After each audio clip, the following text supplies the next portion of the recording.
Muchas gracias por seguir nuestro contenido.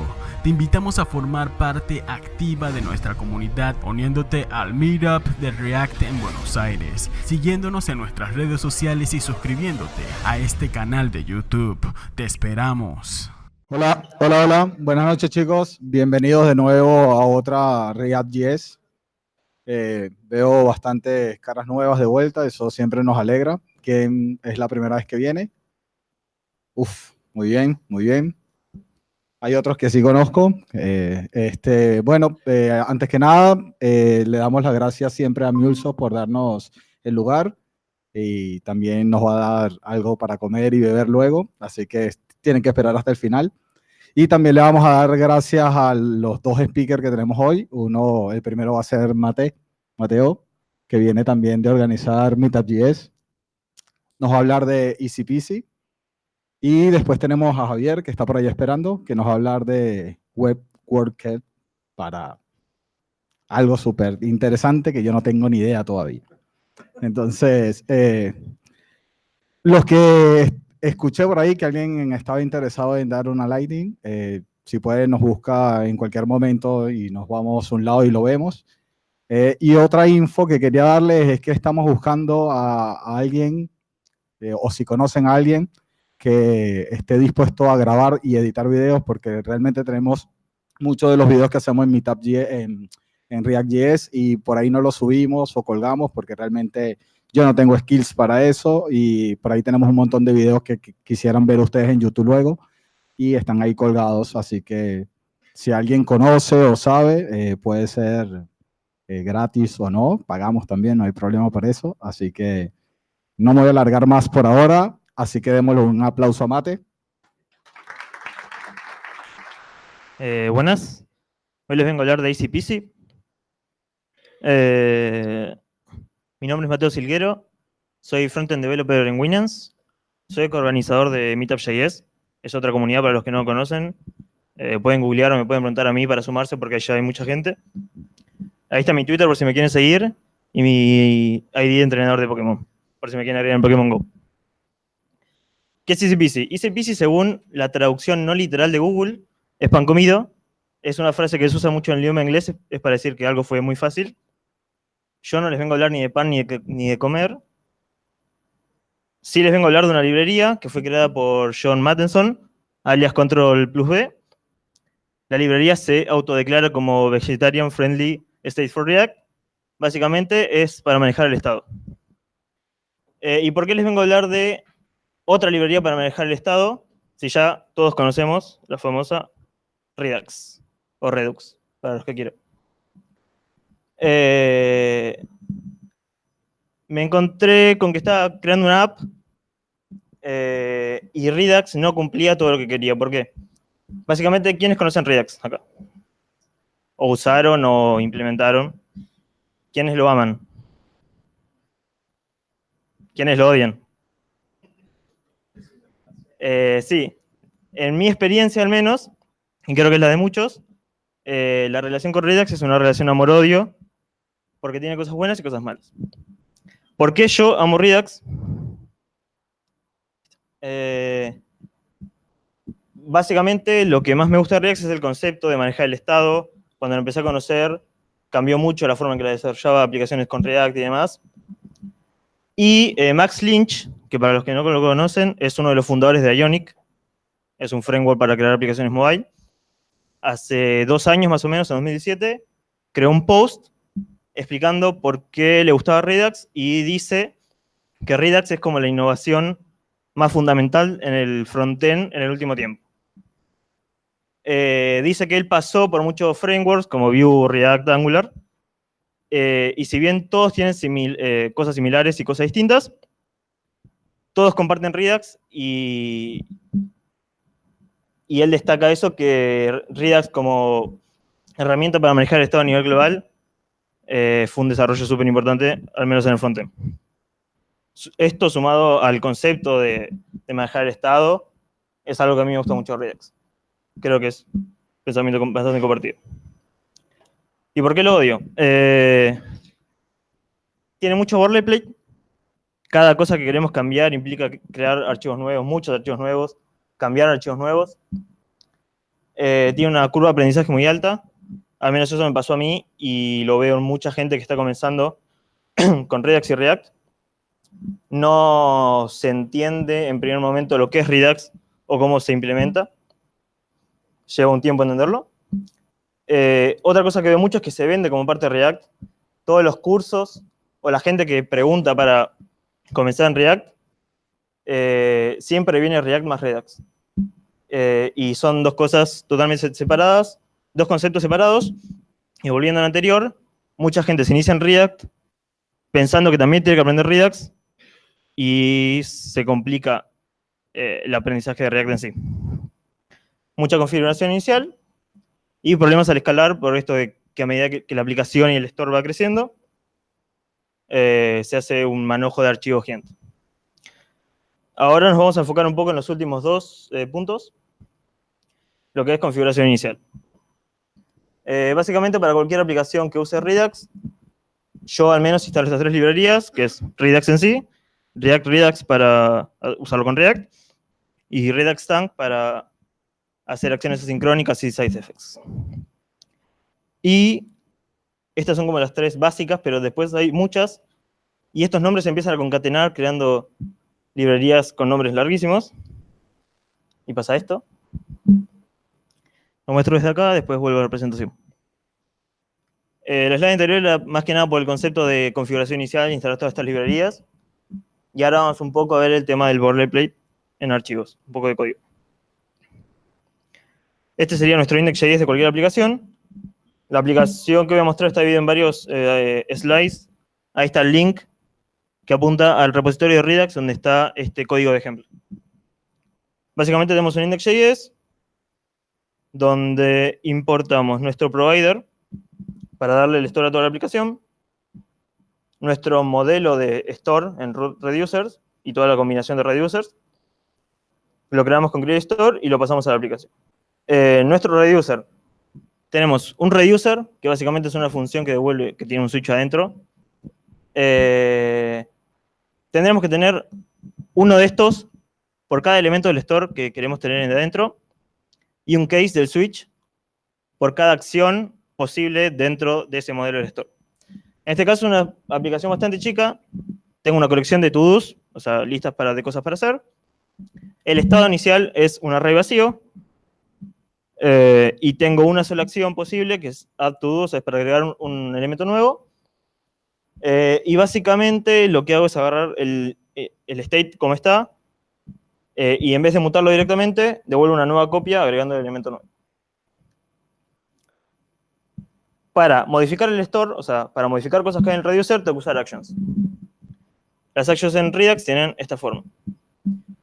Siempre se necesita un type, que es el nombre, o sea, tiene que ser el mismo string add to do, y el resto del objeto es un payload, que puede ser lo que nosotros queramos. Tenemos un componente donde iteramos los elementos y mostramos cada uno. Pero el componente no puede acceder directamente al store, sino que tenemos que llamar a esta función de Redux que se llama connect, conectar nuestro componente. Con esta forma, connect es una función que recibe dos parámetros. El primer parámetro va a ser una función que se llama myStateToProps. Recibe el estado, el store entero, y nosotros lo desglosamos para agarrar solo lo que nos interesa, que en este caso son los todos. Lo devolvemos y el objeto, el componente, perdón, lo va a recibir a través de props. Entonces, connect recibe, el primer parámetro va a ser mapStateToProps, que es como desglosamos el estado y agarramos lo que realmente nos importa. Y el segundo parámetro no está en este ejemplo, pero es una manera de usar actions más simple. Me lo comí en ejemplo. Bueno. Y eso devuelve una función que a su vez recibe el componente todos. Esta es la manera de conectar con el estado. Y después tenemos otro componente que es el formulario. Y después tenemos otro componente.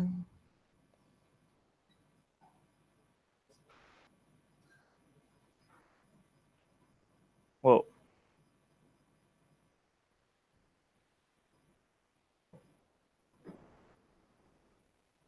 Adelante.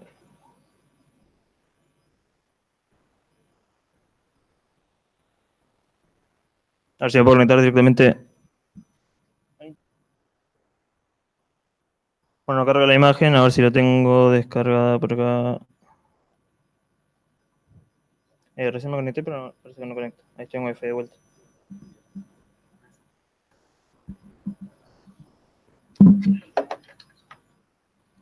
Bien, básicamente es el componente que sería un formulario para cargar nuevos elementos a nuestra lista de to-dos. Tenemos de vuelta el connect. Como no vamos a usar cosas del estado, no pasamos nada. Conectamos el componente. Y dentro de props vamos a recibir una función que se llama dispatch.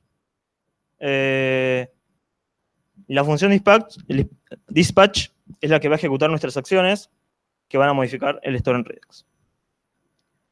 Entonces, básicamente tenemos un input. Cuando cambia el valor, actualiza el estado del componente. Y cuando le damos submit al formulario, lo que va a hacer es agregar un nuevo elemento a la colección. Bueno, entonces, por todo lo mencionado anteriormente,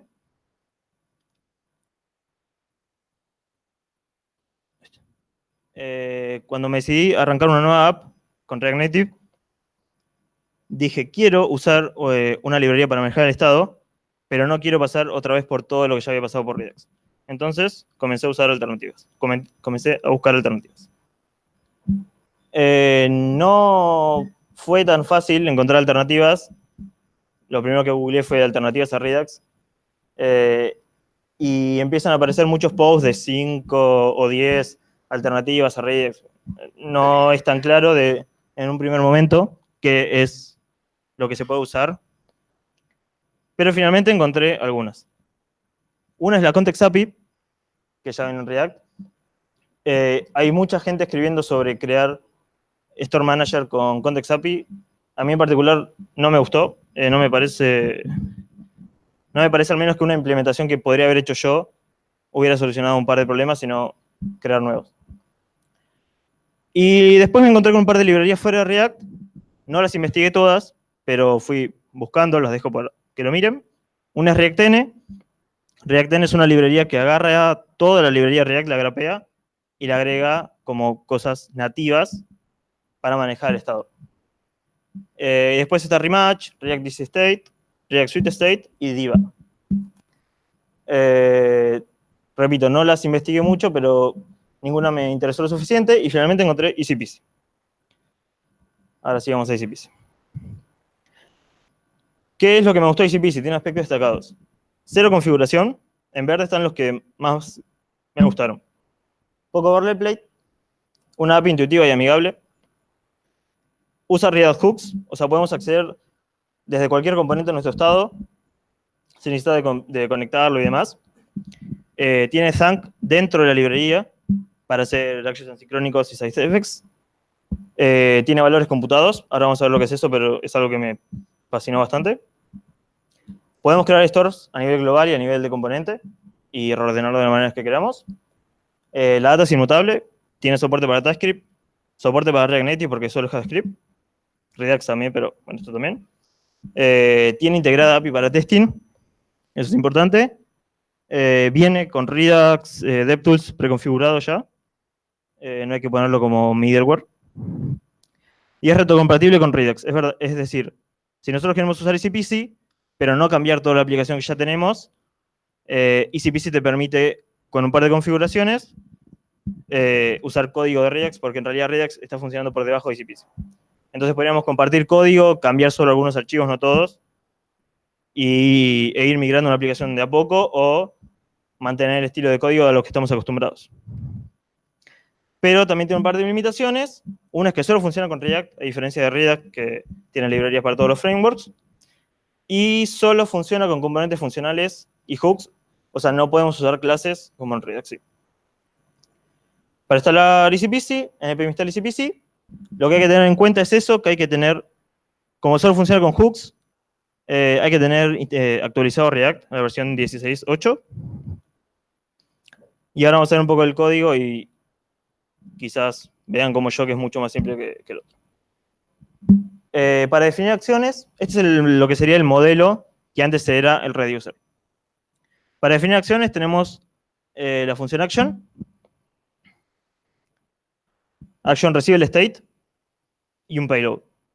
Y básicamente lo que sugiere Easy Peasy, a diferencia de Redux, es que sí mutemos el estado directamente en vez de devolver una copia nueva. Esto es porque por atrás está una librería que se llama Immer y ya tiene todo handleado, entonces nosotros podemos mutar directamente el estado y quizás se hace más simple. Y ahora lo que les iba a mostrar...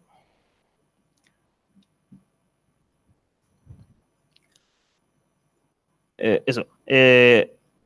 Sugiere mutar directamente el estado y en la documentación explican literalmente que no hagamos destructuring sobre el estado. Es decir, hacer esto rompería con el esquema que se está tratando y sería poco performante. Pero si queremos usar el estado como Redux y no mutarlo, directamente devolver una copia nueva, en la configuración podemos habilitar esto y usamos el action como Redux normalmente. Procediendo al slide. ¿Qué tenemos aparte de action? Podemos crear elementos normalmente. Tenemos items, que es un array vacío como valor inicial. Tenemos la API de computed, que eran los valores computados que les mencioné antes. Básicamente podemos tener valores que sean calculados a partir de otros valores de store sin tener que actualizarlos todo el tiempo. Esto se actualiza solo en cada action. Por ejemplo, items count es un valor computado y devuelve básicamente el length de los ítems. O sea, si tengo un ítem, items count va a ser igual a 1. Y por último, y acá hay otro ejemplo de computed. Básicamente este to-do list lo que hace es devolver un array, pero solo del texto, o sea, de un atributo de los ítems que tenemos guardados. Entonces esto nos ahorramos hacerlo dentro del componente. Y por último, la API de Thank, que es lo que les había mencionado, es para hacer llamadas asincrónicas, actions asincrónicos y side effects. Por ejemplo, ahí adentro tenemos una función async, podemos esperar la respuesta de una API, sea cual sea, y después de eso ejecutar una acción dentro del store. Ese es un poco nuestro index.js. Tenemos un provider igual que Redux, tenemos un create store igual que Redux. Importamos el modelo, creamos el store, se lo pasamos al provider, el provider lo manda dentro del app. Tenemos un componente to-do list, que es un componente funcional, no es una clase. Usamos el hook use store state, que recibe el state y nosotros devolvemos solo lo que queremos. Antes hacía conectando el componente y desglosando el state. Ahora directamente hacemos esto. To-do va a ser un array, lo recorremos. Acá le estoy cambiando el nombre. To-do list, lo renombro como to-do, como to-dos. Y cada to-do no es un objeto, sino que es un texto nada más. Entonces lo mostramos directamente dentro del div. Eso es por el valor computado de antes. Y nuevamente tenemos un formulario con un input. Cada vez que cambia el input, actualizamos el estado del componente. Cuando apretamos en el botón, vamos a dispatchar una acción que se llama save to do, que lo que hace es mandar el texto. Acá en vez de use store state, usamos use store actions. Y me falta... Ok. Y save to do lo que va a hacer es venir acá, pegarle a una API, guardar el elemento nuevo y después agregarlo a la lista. Bien, tengo una demo ya hecha. Se ve bien, ¿no? Básicamente es el código que teníamos antes, un poco más explayado. Nuestro index.js es lo que ya les mostré. Tenemos el store provider, el model, creamos el store y se lo pasamos a la aplicación. Dentro del modelo tenemos dos divisiones del modelo, una de preferencias, que puede ser settings, y lo que es todo referido a los to-dos. Dentro de preferencias tenemos un theme, que es light. Con este botón podemos cambiar el theme. O de light o dark. Y una action que va a hacer el cambio este. Y dentro de to-dos tenemos los ítems, que en este caso, en este ejemplo, estaban como un objeto. Por eso este list, que es un computed, devuelve un array con los valores del objeto. Después tenemos acciones que lo que hacen es llamar a este mock service y simulan una API de mentira. Se pueden guardar, agarrar todos y updatear elementos. Dentro de los componentes, nuestra aplicación principal, tenemos un título y llamamos a todos. En todos llamamos al store y nos agarramos la lista de todos y las iteramos para mostrar cada uno, que son estos 3. Cada uno va a tener un nombre y un estado de si está completo o no. Si está completo se muestra así. Si está completo, perdón, se muestra así, y si no... cada to-do tiene nada más un estilo de si hay que tachar o no, y recibe una función toggle, que es la que pasa este componente, que es la que va a actualizar el elemento. Y el formulario este del input y el add, el botón. Hace lo mismo que la slide, tenemos un action save, que es la que va a llamar a la API y guardar todo. Entonces, para probar, básicamente, yo en mi to-do tenía...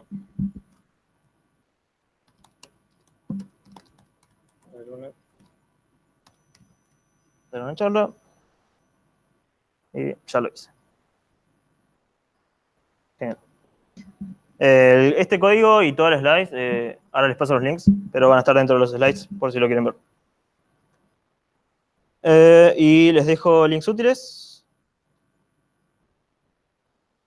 Links a la documentación de EasyPeasy, al repositorio de EasyPeasy, a todas las librerías que mencioné antes, React-N, un blog de por qué no necesitas Redux, Rematch, React Easy State, React Suite State, Diva, y las últimas dos son, el primero es una API nueva de Redux que implementaron hooks, entonces la API se hace un poco más fácil, pero todo lo demás del boilerplate y la configuración sigue estando. Y el último es un link a EasyPeasy para poder ser retrocompatible con Redux y mezclar las dos APIs para no mirar todo de una.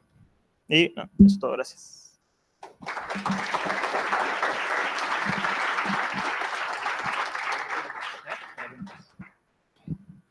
Bueno, hola, ¿qué tal? ¿Cómo va? Mi nombre es Javier Isoldi, yo soy desarrollador acá en MuleSoft. Y los que voy a hablarles un poco hoy es la razón en realidad principal de por qué nosotros tuvimos que usar WebWorkers, y va a servir como una mini introducción para los que nunca lo usaron o los que no saben lo que es o no saben por qué. Nada, es bastante útil usar WebWorkers. Entonces, principalmente, obviamente, como dice la charla, es un tema relacionado con cuándo tener procesamiento pesado. Entonces, para empezar un poco, les quería contar el proyecto en el que yo trabajo, ¿sí? Que se llama API Designer. Es un software que desarrollamos acá en MuleSoft, que básicamente es un editor, ¿sí? Que permite, un editor de código que permite editar unos lenguajes que son para definir APIs, que son, por ahí alguno conoce OAS o Swagger, que es más conocido, y MuleSoft tiene uno propio, que se llama Raymond, ¿sí? Aparte de eso, también tiene un editor visual, que te permite ir editándolo sin tener que editar código, ¿sí? Y toda esta aplicación está hecha en React, Redux, TypeScript, y, bueno, parte en realidad todavía queda en JavaScript y se está pasando a TypeScript, ¿sí? Y Webpack, bueno, Webpack como bundler, ¿sí? Aparte de, por supuesto, tiene algunas otras tecnologías, pero este era el stack principal, ¿sí? Entonces, les muestro como para que se den una idea, digamos, también a veces vemos ejemplos como más simples o más cortos. La verdad que esta es una aplicación bastante grande, ¿sí?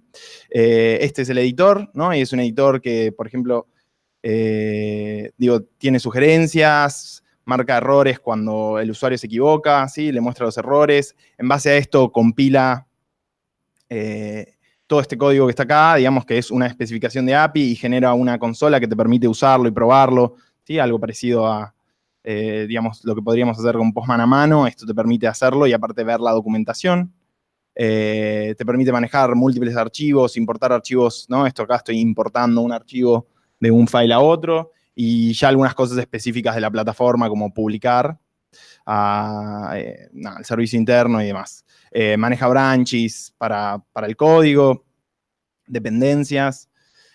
Y después está la herramienta visual, ¿sí? Que es parte del mismo proyecto, en efecto es parte del mismo codebase, y permite hacer lo mismo, pero editando visual y no teniendo que editar código, ¿sí? Entonces, digo, era en realidad esto solo para dar una mini introducción, para ponernos en contexto de qué era el problema que nosotros nos enfrentábamos, y por ahí que vean una aplicación bastante importante en algún punto, hecha totalmente en React y en Redux. Pero no es de React ni de React que vengo a hablarles específicamente. Estos son algunos de los temas, ¿sí? Algunos de los problemas que nos encontramos haciendo la aplicación. Entonces, primero, parte de esta aplicación está hecha en React y Redux, pero a su vez tienen que interactuar con varios componentes que no. Entonces, lo que vieron del editor en sí mismo es una librería que se llama Monaco, que es una librería de Microsoft, ¿sí? Que por eso por ahí si les suena el estilo, es porque el estilo de VS Code es el mismo, ¿sí? Pero esto no está hecho nada en React, entonces hubo que interactuar y ver cómo mantener cuándo actualizarlo y cuándo no actualizarlo, y ese tipo de problemas. Esta consola en sí misma, ¿sí? Que es navegable, que tiene funcionalidades, que tiene comportamiento propio, está hecho por otro equipo dentro de MuleSoft y está hecho en Web Components, absolutamente nativa, así que tuvimos que interactuar también acá y mantenerla actualizada y demás. Así que ese fue uno de los desafíos más interesantes por ahí. Otro fue el tema del tamaño del proyecto, o sea, todo el codebase del editor en sí, el de los workers, del editor visual, ¿sí? Hubo que mantenerlo y nada, se nos generaron muchos paquetes y nada, como para si les interesa ese tema, ahí usamos Lerna y ahora estamos probando una tool nueva de Microsoft que se llama Rush para manejar múltiples paquetes. Pero uno de los temas más importantes que nos enfrentamos fue el tema de que a medida que yo voy trabajando en estas herramientas, ¿sí? A medida que yo voy agregando, que yo voy actualizando el API, ya sea visual o editando el código, ¿sí? Ese código se va parseando, se va validando, va mostrando las validaciones, va buscando sugerencias, ¿sí? Y ese proceso se hace constantemente. Y digo, las APIs pueden ser de un tamaño mediano, pequeño o grande, pero más allá, en cualquier caso, para el usuario es vital tener una experiencia muy fluida, ¿sí? Y nada, el proceso puede llevar una buena cantidad de tiempo y puede llevar a que se frisee la aplicación, ¿sí? Esto puede pasar en realidad con cualquier aplicación que trate de correr cualquier cosa que es CPU intensive en JavaScript. Entonces, primero, mi intención era un poco contarles por qué es esto, por qué pasa esto en JavaScript, sí, y por qué es un tema a tener en cuenta, que por ahí aquellos que vienen de otros lenguajes o de otros mundos no les es tan natural, y es porque JavaScript, sí, en sí mismo, todas las VMs de JavaScript corren con un único thread, ¿sí? Eso quiere decir que en sí mismo JavaScript nunca hace más de una cosa a la vez. Bueno, sabemos que en realidad ningún núcleo de ninguna computadora hace más de una cosa a la vez, pero JavaScript en sí mismo no tiene la capacidad, por default, digamos, no tiene la capacidad de paralelizar tareas. Incluso si tenemos múltiples núcleos y estamos corriendo Node y no estamos haciendo nada especial por default, estamos corriéndolo en uno solo de los núcleos y los otros ni se enteran. ¿Cómo funciona eso? Funciona con algo que se llama Event Loop, ¿sí? En lo que JavaScript primero ejecuta el código del usuario, después, bueno, en el caso del browser, tiene que mantener actualizadas cosas del DOM, ¿sí? Y sus APIs propias. Entonces, a medida que termina de correr el código de usuarios, va al siguiente, después resuelve los eventos, ¿sí? Que se van acumulando en como, bueno, el tipo cliqueó, escribió y demás, y en algún momento, cuando tiene tiempo, digamos, recorre eso, cuando termina de ejecutar ese código, vuelve y se fija, bueno, hay algo más que haya quedado pendiente, y así, ¿sí? Eso es lo que nosotros vemos, esa sensación de asincronismo que nos da, en realidad es, bueno, cuando yo hago un set timeout, sí, en algún momento del futuro se va a ejecutar. ¿Cuándo? Cuando pase ese tiempo y cuando la VM se libere, ¿sí? ¿Por qué? Porque es la única que hay. En efecto, preparé acá una mini demo, digamos, para que veamos esto. Esto es, imagínense, nuestro mini editor, ¿sí? No es el que nosotros hacemos, sino uno que preparamos para esta demo. Y yo acá digo, ¿no? Puedo editar, puedo sugerir, puedo cambiar el estilo del editor, ¿sí? Pero cuando mando acá puse un cálculo pesado, ¿sí? Que es una función matemática que tarda mucho en ejecutarse, y podemos ver como cuando yo la mando a calcular. Ahí está. Ah, slow function. Genial. Bueno, cuando yo la mando a calcular, ¿sí? Frisea absolutamente. Ahí estoy tratando de scrollear. Bueno, no sé si con el delay del monitor se llega a ver bien, de la conexión, perdón. Pero cuando yo la mando a calcular y le digo, bueno, quiero cambiar el color del editor, no me hace caso y de repente, al final de todo, termina de hacerlo todo junto, ¿sí? ¿Eso por qué? Porque cualquier función que nosotros ejecutemos en JavaScript que consuma mucho tiempo va a bloquear todo lo demás hasta que se termine, ¿sí? Salvo que, bueno, en el medio vaya liberando el thread porque se queda esperando, no sé, un recurso sincrónico o alguna cosa así. Si no, por default, frisa todo. Entonces, ¿cómo se puede resolver este problema? ¿No? Entonces, una opción sería decir, bueno, qué sé yo, lo hago en el servidor. O sea, aquello que requiere mucho poder de procesamiento, lo hago en el servidor. Pero bueno, a veces no es posible hacer eso. ¿Por qué? Porque, por ejemplo, lo que nos pasaba a nosotros es que el usuario escribe y, qué sé yo, cada 20 segundos, 10 segundos, nosotros queremos actualizarle. Entonces, para eso tendríamos que mandar todo el código al lado del servidor, ¿sí? Por lo cual tenemos que agregarle la latencia y el ancho de banda que necesitamos para mandar todo el código o ir manteniendo sincronizado, ¿no? El estado constantemente, decirle, bueno, acá cambió, le agregó el usuario este pedacito, ¿sí?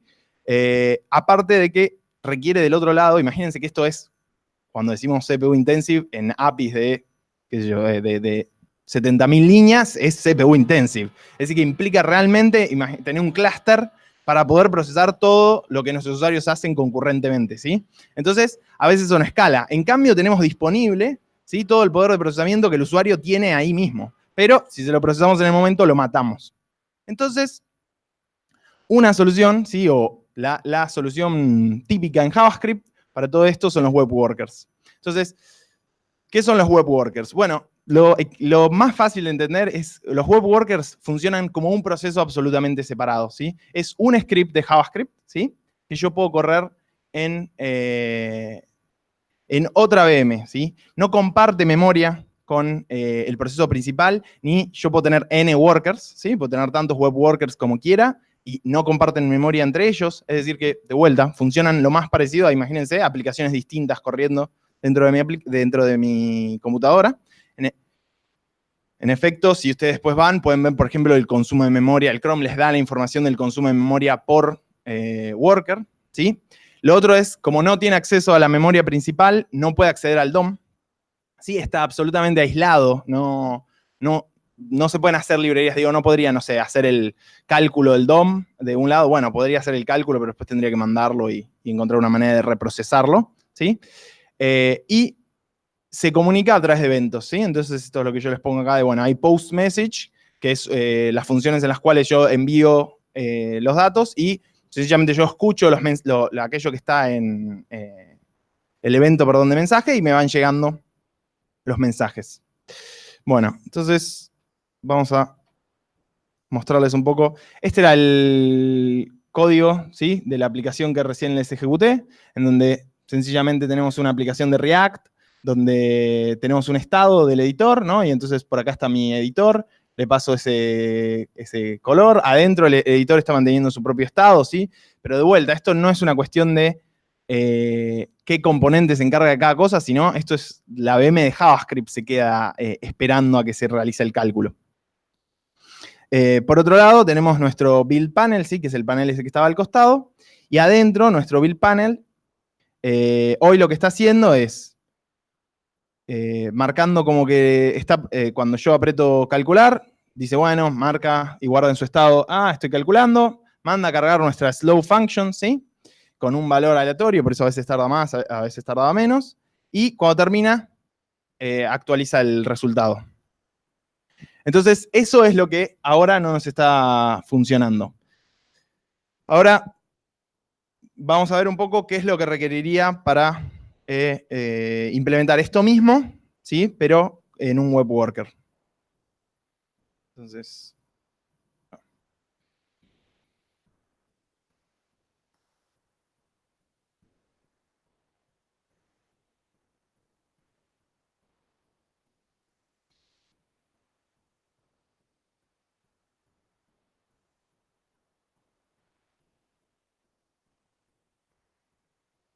Bien, ahí cambié un poco el código, ¿sí? Tenemos la misma función que antes, que básicamente está escuchando el clic del calcular, ¿sí?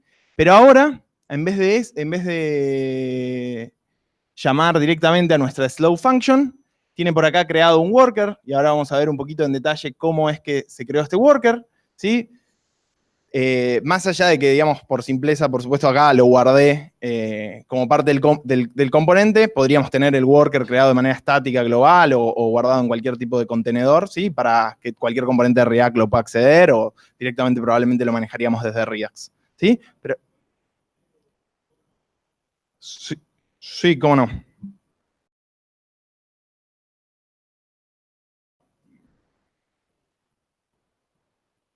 Ahí se llega a ver bien.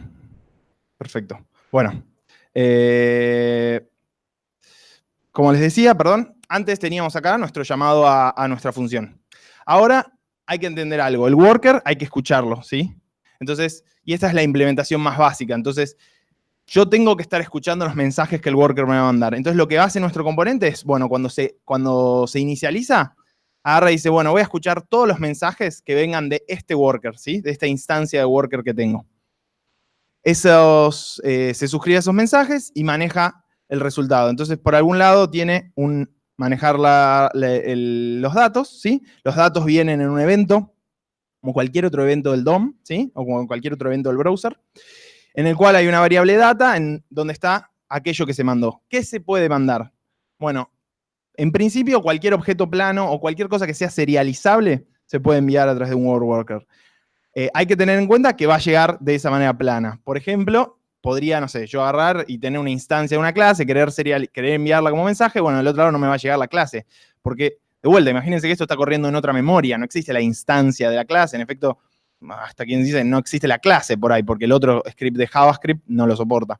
Pero cualquier cosa la va a tratar de convertir, mientras pueda, la va a poder enviar. Esto es sencillamente una convención mía de decir, bueno, siempre tengo un type y siempre tengo un payload, ¿sí? Pero no hay ninguna limitación en ese sentido. Y yo me fijo, bueno, es el resultado de mi función y la seteo en el estado. Ahora, ¿cómo hago para mandarla? Bueno, para mandarla, tengo este otro código acá, que lo que hace es básicamente, hace un post message al worker, ¿sí? De otro mensaje que yo definí, y le pasa el payload el valor que yo quería calcular, ¿sí? El mismo valor que antes calculaba, el random, este. Entonces, ahora la pregunta es ¿dónde se está ejecutando ese código? Bueno, acá está nuestra implementación de worker, ¿sí? Ahí se ve. Bueno, ahora después les cuento un poquito de por qué primero tuve que hacer esto acá arriba, pero es una cuestión de TypeScript, ¿sí? Si estuvieran en JavaScript ni siquiera sería necesario, directamente harían self.addEventListener y resolverían el problema. Acá es exactamente lo mismo. Yo escucho mensajes y posteo mensajes. ¿Cuál es la diferencia? Los mensajes el worker los postea a sí mismo, ¿sí? Es decir, como yo antes en la ventana tenía la referencia al worker, yo le posteaba los mensajes. Pero la ventana no estaba escuchando los mensajes que le llegaban a ella, sino que estaba escuchando los mensajes que el worker postea, ¿sí? Por eso hacía el addEventListener sobre el worker. De la misma manera, este context que representa el worker en sí mismo, hace tanto el addEventListener como el postMessage. Acá esto se manda a correr en paralelo y tenemos la misma aplicación.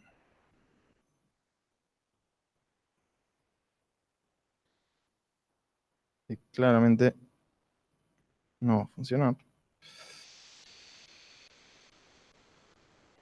Bien, que la tengo que prender y apagar porque, nada, para poder usar workers de una manera más simple, en Webpack tuve que agregar un loader específico, ¿sí? Que se encarga de manejar el worker. Entonces no estaba cargado en un branch y en el otro sí. Nada más, el único error que ven es ese error que saltó ahí. Porque básicamente Webpack por default, cuando bundlea un código, ¿sí? Y vieron, no sé si alguna vez miraron el bundle de Webpack, pero genera su propio código. Bueno, ese código en general referencia a cosas de window o, bueno, esas cosas no están disponibles. O sea, literalmente yo trato de usar la variable window estando en el web worker, eso falla, ¿sí? Bueno, esta es la misma aplicación que antes, ¿sí? Todo el mismo código, salvo lo que les mostré que cambió.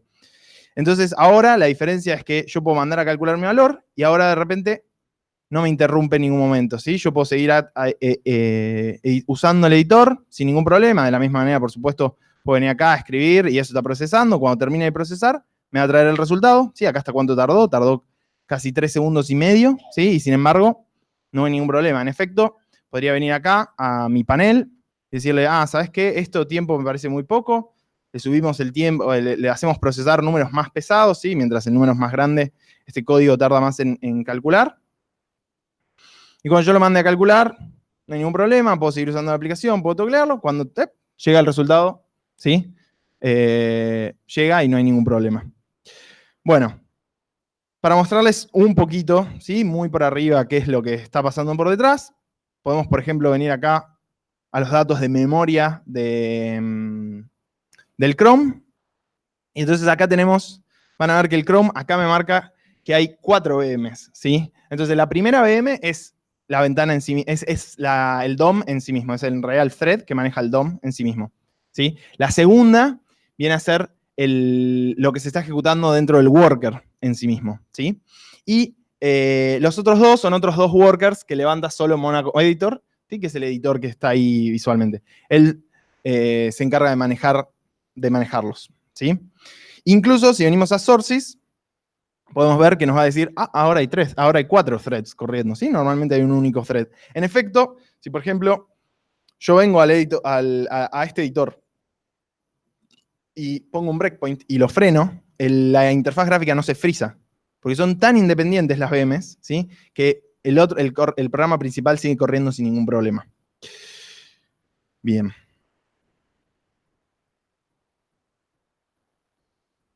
Bueno, ahora algunas aclaraciones o algunas por ahí cosas específicas, ¿sí? De si alguno es fanático como yo de usar TypeScript y no usar JavaScript, ¿sí? Yo no, en realidad digo JavaScript me encanta cuando hago un proyecto chiquitito, pero nosotros tenemos un base code bastante grande y TypeScript nos ha ayudado bastante a emprolijarlo y a permitir hacer refactors de manera más simpática. TypeScript trae soporte para Webpack, para workers, ¿sí? Que básicamente, ¿qué significa esto? Que como librerías, así como a TypeScript, yo le puedo aclarar que el código que estoy escribiendo va a ejecutar en el DOM, entonces por lo tanto tiene window y tiene todas las operaciones, todas las variables, todos los tipos específicos de la window. En el web worker va a tener el global worker state context, ¿sí? Y va a tener todo lo respectivo a ello y no va a tener nada respectivo al DOM. ¿Qué es lo que yo usé ahora para poder hacer la demo tan fácil, ¿sí? Y cambiar un poco código? Básicamente, si vienen acá a la configuración de Webpack, por algún lado en los plugins, allá en el fondo, metí un plugin en los loaders, acá. Metí un loader, ¿sí? Que se llama Worker Loader, y eso funciona perfectamente con TypeScript. Esto lo que me permite es, en el momento en el que yo quiero usar otro worker, ¿sí? Lo puedo importar de esta manera, entonces directamente yo puedo escribir el archivo de TypeScript ahí al lado sin ningún problema. En vez de importarlo directamente como haría con cualquier otro, en el cual Webpack lo va a encontrar y lo que va a hacer es meterlo en el bundle principal, ¿sí? Lo importo a través del Worker Loader y ese se va a encargar de crear el otro archivo, ¿sí? O crear el eval si lo mete en el mismo archivo. Es independiente porque se puede ejecutar de varias maneras, pero básicamente va a crear el script, ¿sí? En el que se va a ejecutar, sobre el que se va a ejecutar el worker. Y es bastante más feliz que tener que hacerlo a mano. Hacerlo a mano no implica mucho, ¿sí? La API de Web Worker es bastante sencilla. New Worker, le pasas el URL del script que quiere ejecutar, lo va a ejecutar y listo. Pero bueno, con TypeScript no hay ningún problema en usarlo. Después, bueno, el tema que les dije antes, que las clases, sí, o en realidad las instancias de las clases no se mantienen, entonces no sé si uno por ahí usa TypeScript más parecido a otros lenguajes tipados, usa clases e instancias, bueno, ese tipo de cosas no se llevan bien con los web workers porque no pueden saltar de un mundo al otro, ¿sí? Y después es, si uno quiere tipar los mensajes, ¿sí? Por default, TypeScript va a asumir que los mensajes son de tipo any y bueno, venga lo que venga, tiene que agregarle una capa que lo haga. Entonces, Solo a modo de ejemplo, yo les preparé acá una manera fácil en la que eso se podría hacer, o manera parecida a la que lo hacemos nosotros, digamos, sin usar ni siquiera ninguna librería. Entonces,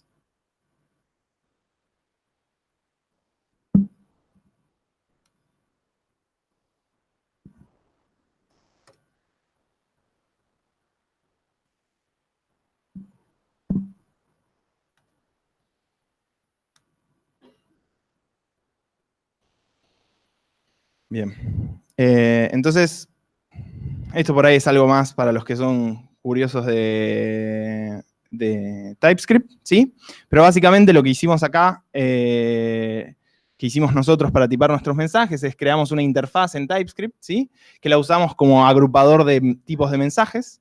Entonces, ustedes ven que yo tengo una interfaz que tiene los que eran mis tipos de mensajes, ¿no? Esa convención que yo había hecho, bueno, un mensaje tiene un tipo y tiene un payload. Y básicamente esto quiere decir, este es mi tipo de mensaje y este es el payload que recibe. ¿Sí? Y entonces dijimos, bueno, acá un mensaje de un worker va a ser algo que tiene un T y tiene un worker message map de T. ¿Sí? Entonces esto quiere decir, un mensaje de un worker solo puede ser, si es de este tipo, entonces este es su payload. ¿Sí? Y esta técnica, ¿sí? Que se usa bastante en TypeScript, lo que me permite es mapear de alguna manera un string, ¿sí? Con un tipo más complejo. Entonces, de esa manera hace que yo después pueda hacer cosas, bueno, pueda hacer cosas como ahora les voy a mostrar. Pero, nada, agregando este código, sí, que lo único que hace es, se encarga de castear y de arreglar si llega a haber algún problema en los tipos y de filtrar que el tipo sea correcto, ¿sí? Esto me permite hacer un código que se simplifica bastante, ¿sí? En el cual yo inicializo mis funciones de post y de listen con ese mapa que les pasé, que les mostré, en base a un worker. Y entonces ahora, por ejemplo, yo le digo, bueno, como esto es una función, un slow function request, ¿sí? Este payload va a ser del tipo específico. Y entonces ven que acá, por ejemplo, mismo el editor me marca value como una variable válida, pero aparte, les puedo mostrar, por ejemplo, el IDEA logra hacer esto. Lo cual, ven que directamente cuando él me sugiere, ya sabe que las que me puede sugerir son estas, ¿sí? Y cuando yo después reciba este valor, ¿sí? El payload, mismo el editor se da cuenta, dice, esto. Bueno, eso por ahí no se ve porque no le hace zoom, ¿sí? Pero ahí me está marcando básicamente que ese payload es del tipo esperado, ¿sí? Y si yo acá le mando algo que no es válido, me va a decir, che, no, este tipo de mensaje no existe, ¿sí? O si trato de usar el tipo de payload equivocado, o más bien el tipo de mensaje equivocado, lo asocio con el payload equivocado, me dice, value no existe, ¿sí? ¿Por qué? Porque uno tenía value y el otro tenía result. Entonces ya con esta capa simple podemos tener mensajes tipados, lo cual nada, hace que, de vuelta, siempre tener tipos es autodocumentado y demás. Entonces con esto escuchamos los mensajes y los podemos postear. Lo mismo del lado del... Acá. En el build panel, ¿sí? Queda exactamente lo mismo, ¿no? Inicializamos un listen y un post. Y después directamente escuchamos un mensaje específico. Y si acá le pasáramos un valor que no es válido, nos saltaría en tiempo de compilación y no tendríamos que esperar a tener un error de runtime, ¿sí? En el cual el worker manda un mensaje y por ahí no nos dimos cuenta de qué tipo de mensaje es. Bien. Bueno, nada, conclusiones. ¿Qué es lo que básicamente nos permiten los web workers? Nada que sea muy distinto a lo que otros lenguajes por ahí ya soportan cuando tienen multithread, pero es básicamente decir, bueno, aquellas tareas que yo tengo que hacer que son muy intensivas de CPU, ¿sí? Por ahí no las tengo que mover al server y las quiero correr directamente en background.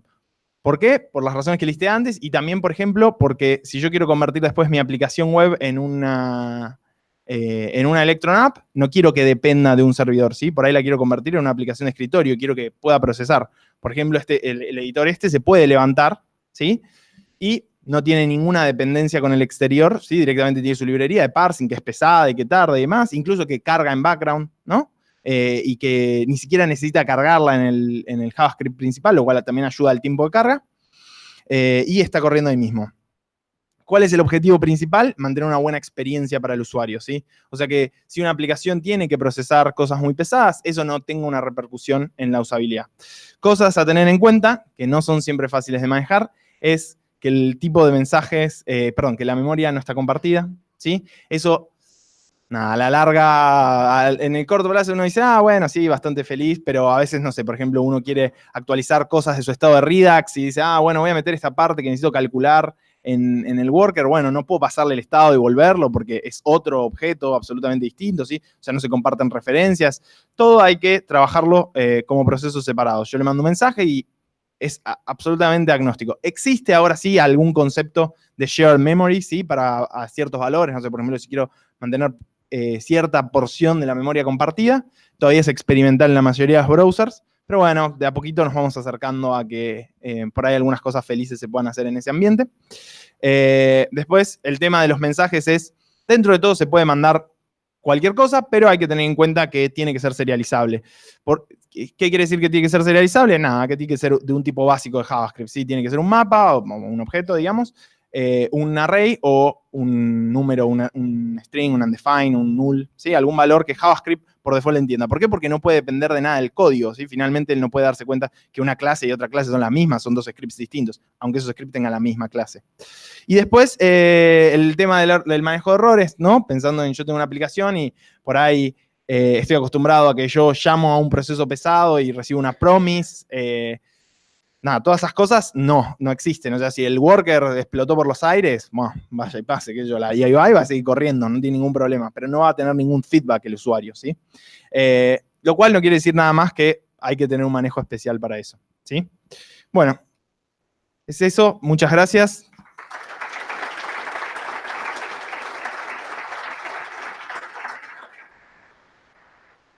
No sé si alguno tiene alguna pregunta.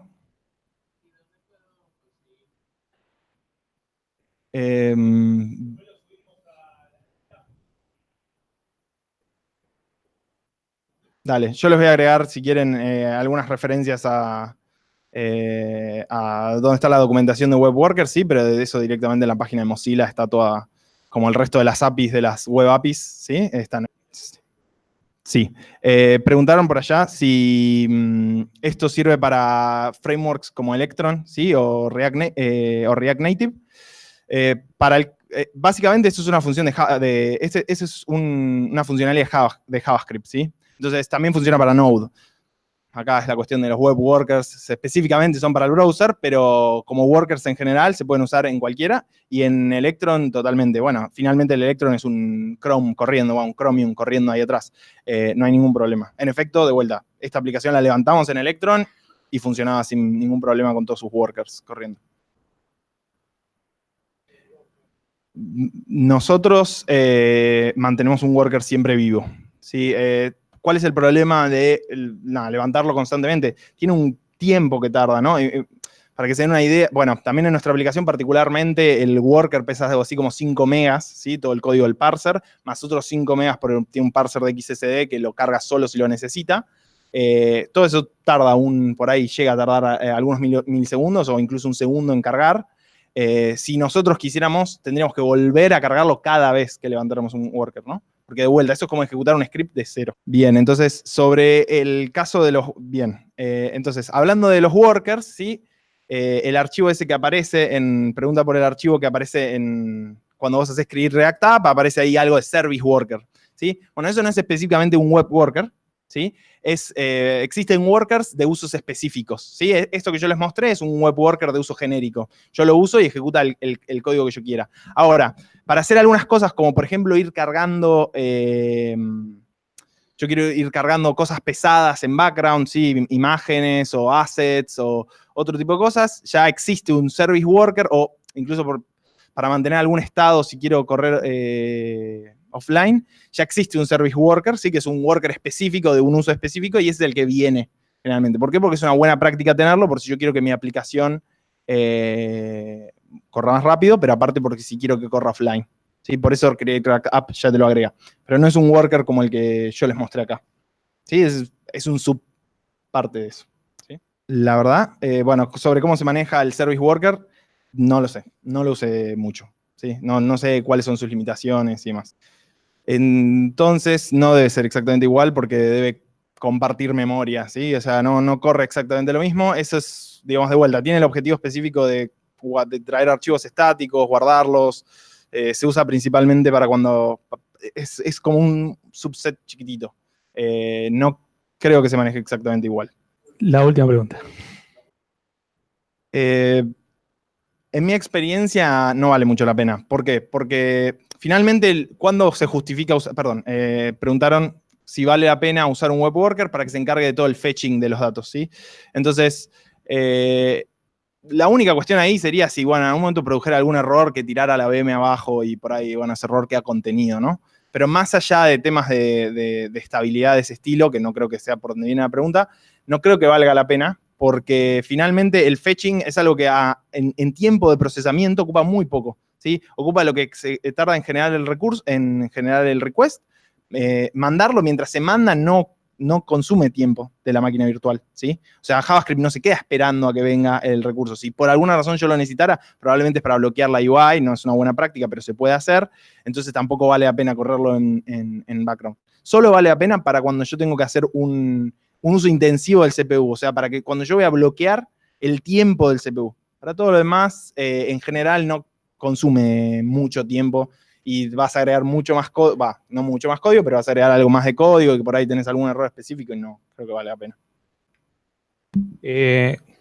Como comentario medio obvio, pero por las dudas, obviamente ahora tienen el momento de hacer todas las preguntas que quieran al señor y a la otra persona que dio la charla, que está por allá sentadito. Lo señalo, si no lo vieron, estuvo 25 minutos frente a ustedes, pero por las dudas están ahí. Así que aprovechemos ese momento.